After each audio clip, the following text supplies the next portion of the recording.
ദൈവനാമത്തിന് മഹത്വമുണ്ടാകട്ടെ. ഇന്നത്തെ പ്രഭാതത്തിലെ ചിന്തയ്ക്കായി ലഭിച്ചിരിക്കുന്ന വേദഭാഗം അപ്പോസ്തലനായ വിശുദ്ധ പൗലോസ് റോമർക്കെഴുതിയ ലേഖനം 12-ാം അധ്യായം 15-ാം വാക്യം.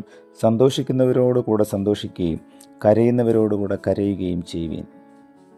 ഒരിക്കൽ ഒരു ടീച്ചർ തൻ്റെ കുട്ടികളിൽ 4 പേരെ സ്കൂൾ ഗാർഡനിലേക്ക് അയച്ചിട്ട് അവരോട് പറഞ്ഞു, നിങ്ങൾക്ക് ഏറ്റവും സന്തോഷം നൽകുന്ന സാധനങ്ങൾ എടുത്തുകൊണ്ട് വരിക.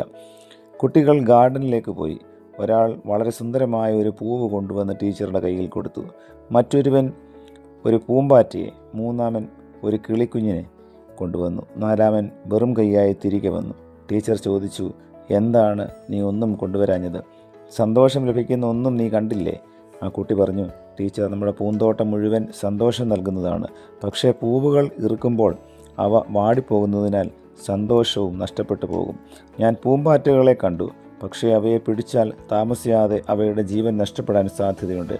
അപ്പോൾ അതിൻ്റെ സന്തോഷവും നഷ്ടപ്പെടും.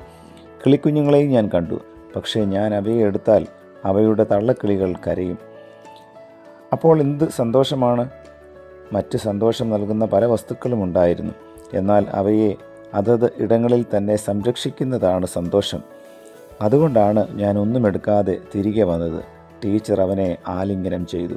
ജീവിതം സന്തോഷകരമാക്കുവാൻ ചെയ്യുന്ന മിക്ക പരിശ്രമങ്ങളും യഥാർത്ഥ സന്തോഷത്തെ ഹനിക്കുന്നതാണ്. എന്നാൽ മറ്റുള്ളവരുടെ ജീവിതം അനുഗ്രഹമായി തീരുന്നതിന് വേണ്ടിയുള്ള പരിശ്രമങ്ങൾ നമ്മുടെ ജീവിതത്തെ സന്തോഷപൂർണ്ണമാക്കും എന്നത് ഈ ലോകത്തിൻ്റെ ഒരു പ്രമാണമാണ്.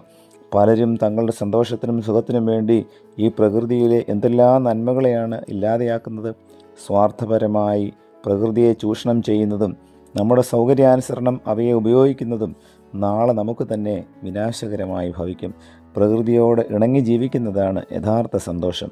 ധനസമൃദ്ധിയിലും സുഖഭോഗങ്ങളിലും സന്തോഷിക്കുന്നവർ ഈ പ്രകൃതിയെ ചൂഷണം ചെയ്യുകയും ധാർമ്മിക മൂല്യങ്ങളെ അവഗണിക്കുന്നവരായി തീരുകയും ചെയ്യുന്നു. അത് തങ്ങൾക്ക് തന്നെയും സമൂഹത്തിനും വിനാശകരമായി തീരുകയും ചെയ്യുന്നു. ഉല്ലാസങ്ങൾക്കായി സ്വീകരിക്കുന്ന പല മാർഗങ്ങളും മൂല്യങ്ങളെ അവഗണിക്കുന്നു എന്ന് മാത്രമല്ല, അനേക ദുശ്ശീലങ്ങൾക്ക് നമ്മെ വിധേയരാക്കുകയും ചെയ്യും.